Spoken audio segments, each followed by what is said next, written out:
মর্যাদা বৃদ্ধি গুনাহ মাফ হয় জুমার দিন। মর্যাদা বৃদ্ধি গুনাহ মাফ হয় জুমার দিন। জুমার দিনের মর্যাদা বৃদ্ধি ও গুনাহ মাফ হওয়ার ঘোষণা রয়েছে। রাসূল সাল্লাল্লাহু আলাইহি ওয়াসাল্লাম বলেন, 5 ওয়াক্ত নামাজ ও এক জুমা থেকে অন্য জুমা মাঝের সব গুনাহকে মাফ করে দেয়, যতক্ষণ পর্যন্ত সে কবিরা গুনাহে লিপ্ত না হয়। মুসলিম। রাসূলুল্লাহ আরো বলেন, নিশ্চয় জুমার দিন এমন একটি মুহূর্ত রয়েছে, সে সময়টিতে একজন মুসলমান যে কল্যাণের দোয়া করবে, অবশ্যই আল্লাহ তাকে তা দান করবেন। মুসলিম। আর এটি আসরের একেবারে শেষ সময়।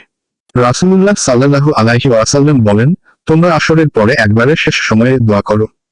আবু দাউদ। ইমাম আহমদ বলেন, অধিকাংশ হাদিস জুমার দিন আসরের পরে দোয়া কবুলের আকাঙ্ক্ষার প্রমাণ। আর কিয়ামতের দিন এক ভয়াবহ দিন, যা এই দিনই ঘটবে। রাসূলুল্লাহ সাল্লাল্লাহু আলাইহি ওয়াসাল্লাম বলেন, কিয়ামত জুমার দিন সংঘটিত হবে। মুসলিম। এদিনে বনি আদম ছাড়া সব সৃষ্টি আতঙ্কে থাকে, না জানি কিয়ামত সংঘটিত হয়ে যায়। রাসূলুল্লাহ সাল্লাল্লাহু আলাইহি ওয়াসাল্লাম বলেন, পৃথিবীতে জুমার দিন বনি আদম ছাড়া সব প্রাণী কিয়ামত হয়ে যাওয়ার ভয়ে সূর্য উদিত হওয়া পর্যন্ত কান পেতে থাকে। নাসাই।